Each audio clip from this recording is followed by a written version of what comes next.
السلام علیکم ورحمۃ اللہ وبرکاتہ۔ ناظرین، میں ہوں قاری منیر احمد اور آپ دیکھ رہے ہیں خوابوں کی تعبیر باغی ٹی وی پر۔ خوابوں کے بارے میں یہ جاننا ایک ایسا علم ہے جس سے انسان کے غموں کا، دکھوں کا، پریشانیوں کا مداوع ہو جاتا ہے۔ جس طرح حدیث میں آتا ہے کہ پوچھنا جو ہے، سوال کرنا جو ہے، وہ اپنے مسئلے کا حل ہے، اور قرآن کہتا ہے فَاسْأَلُوا أَهْلَ الذِّكْرِ إِن كُنتُمْ لَا تَعْلَمُونَ۔ اگر تم کسی چیز کو نہیں جانتے ہو تو اہل علم سے اس کو پوچھ لو۔ نبی کریم صلی اللہ علیہ وسلم کے پاس آپ اپنا خواب بیان کرتے اور آپ ان کی تعبیر فرماتے، جس طرح آپ نے پہلے پروگراموں میں یہ سنا ہے کہ یوسف علیہ السلام سے خوابوں کی تعبیر پوچھی گئی تو انہوں نے تعبیر فرمائی۔ اس حوالے سے سوالات کرنا یہ اچھا عمل ہے، جاننا چاہیے، دلچسپی لینی چاہیے۔ دیگر امور پر، دنیاوی معاملات میں ہم ایک دوسروں سے سوال کرتے ہیں نا، اس لیے اس حوالے سے یہ بات دلچسپ ہے کہ اس سے اگر آپ کے اچھے خواب ہیں تو آپ کو بڑی خوشی ہوگی، اور آپ کے خواب اگر ادروائز برے خواب ہیں تو آپ کو بتایا جائے گا کہ ان خوابوں کے اندر آپ کو جو ایسا ہے ان چیزوں سے بچنا چاہیے۔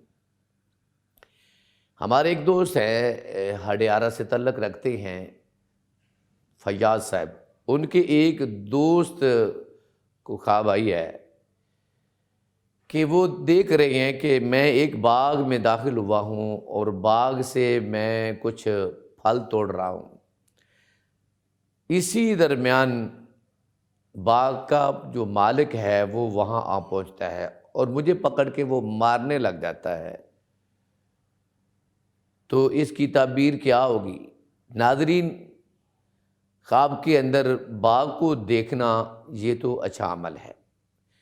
باغ دیکھنا، گھر میں باغ دیکھنا، باغ کا پھل کھانا، پھل توڑنا، ان میں سے پھلوں سے رس نچوڑنا، پھلوں کو جو ہے دوسروں کو کھلانا، یا درخت کو، پودوں کو، پھلوں کو آپ پال رہے ہیں، لیکن یہ جو ہے کہ پھل توڑ رہا ہے اور اس کا مالک آ گیا اور بندہ دوڑ رہا ہے، تو اس سے مراد یہ ہے کہ اگر خواب کے اندر کوئی بندہ ایسا دیکھ رہا ہے کہ اس کا مالک آ گیا ہے، تو اس کی تعبیر کچھ یوں ہو سکتی ہے کہ یہ آدمی کسی کے ماتحت کام کرتا ہے، اس کی فیکٹری میں، اس کے بزنس میں، اس کی دکان میں، اور چوری چوری اس کی دکان میں سے اس کی کچھ چیزیں چراتا ہے، اس کی دکان کا یا اس کی فیکٹری کا کوئی مال چراتا ہے یا اس کا نقصان کر رہا ہے، جس سے اس کے مالک کو پتہ چلتا ہے تو وہ مارتا ہے یا ناراض ہوتا ہے تو فتنہ کھڑا ہوتا ہے۔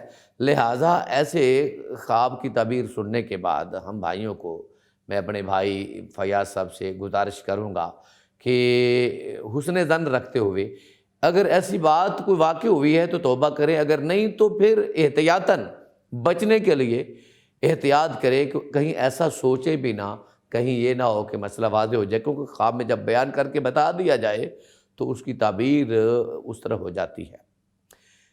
دوسرا خواب ایک محترم بھائی ابو عادل کو خواب آئی ہے کہ وہ کہتے ہیں کہ میں ایک درخت کے نیچے سویا ہوں اور میں نے اپنے اوپر کمبل اوڑھا ہوا ہے، تو اس دوران کچھ بھیڑ آتی ہیں اور میرے کمبل میں سے داخل ہو کر میری ران کے اوپر کاٹنا شروع کرتی ہیں، تو میری زوجہ، میری بیوی پاس کھڑی ہیں، میں ان کو کہتا ہوں کمبل کو ہٹا دو، تو وہ بھیڑ مجھے کاٹ رہی ہیں۔ اچھا، اسی دوران میری آنکھ کھل جاتی ہے۔ ناظرین، خوابوں میں بھیڑوں کا دیکھنا جو ہے یہ دشمنوں کی طرف اشارہ ہے، ایسے دشمن جو آپ کو کاٹ رہے ہیں۔ اس سے مراد قریبی رشتہ دار بھی ہو سکتے ہیں، اور درخت کے نیچے لیٹنے سے مراد یہ ہے آپ والدین کے سایہ کے نیچے رہ رہے ہیں اور آپ کے بہن بھائی جو ہیں وہ آپ سے حسد کر رہے ہیں اور وہ پسند نہیں کرتے ہیں، اور وہ چاہتے ہیں کہ یہ سایہ جو ہے نا، یہ اس سایہ سے آپ الگ ہو جائیں، آپ کو اکسایا جا رہا ہے۔ بیوی مراد ہو سکتی ہے، جیسے کہ وہ کہہ رہے ہیں کہ آپ ابو عادل بھائی، یعنی کہ بیوی کو کہہ رہے ہیں کہ بچائے، تو ہم تو یہ نہیں کہتے ہیں کہ وہ بیوی ایسا کر رہی ہے، لیکن بالفرض اگر ایسا ہے تو اس کو بھی بچنا ہے۔ دوسرے ہیں کہ وہ ایسی دشمنی کرنا چاہتے ہیں، کسی نہ کسی طرح حسد کرنا اور اس سے خوش نہ ہونا اور پریشان کرنا اور تکلیفیں دینا زبان سے، ہاتھ سے۔ تو اس طریقے سے ایسے شخص کو ایسی خواب آتی ہے کہ اس کو دشمن پریشان کر رہا ہے اور اس کو دکھ دے رہا ہے، اس کو تکلیف دے رہا ہے، جس سے وہ پریشان ہوتا ہے۔ تو اس کا حل یہ ہے کہ معوذتین پڑھے جائیں۔ نبی کریم صلی اللہ علیہ وسلم رات کو سو کر اٹھتے اور جب بھی اچانک آپ اٹھتے تو آپ یہ دعا پڑھتے، اللہم قنا عذابک یوم تبعث عبادک، اللہم اے اللہ مجھے ہمیں اپنے عذابوں سے بچا جس دن تو بندوں کو اٹھائے گا۔ اور اعوذ باللہ من الشیطان الرجیم کا بھی ذکر آتا ہے، تو پھر برے خواب سے بچا بھی جا سکتا ہے۔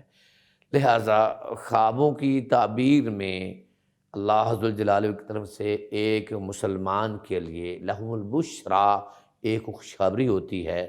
وہ اس کو اگر صاحب ایمان ہے تو وہ اسے فائدہ ہے، اگر صاحب ایمان نہیں ہے تو اس کے خواب کا، اس کی تعبیر کا وہ اگرچہ وہ تعبیر تو اس کی اچھی ہوگی لیکن وہ اس کی دلچسپی نہیں لے گا، اس لیے کہ اسے ایمان اور یقین نہیں ہوگا۔ لہٰذا ہمیں اللہ اور اس کے رسول کے احکام کے اوپر ایمان رکھتے ہوئے ان تعبیروں سے فائدہ اٹھانا چاہیے۔ اللہ رب العزت ہمیں سنت کے مطابق عمل کرنے کی توفیق عطا فرمائے۔ جو بندہ صبح و شام کے اذکار پڑھتا ہے، برے خوابوں سے بھی اللہ اس کو بچا لیتے ہیں۔ سوتے وقت کی دعائیں ہیں، باوضو ہو کر سونا، آیت الکرسی پڑھ کے سونا، اس طریقے سے برے خوابوں سے بچا جا سکتا ہے۔ اللہ ہماری حفاظت فرمائے اور ناظرین کو اللہ ہمیشہ سلامت رکھے۔ السلام علیکم ورحمۃ اللہ وبرکاتہ۔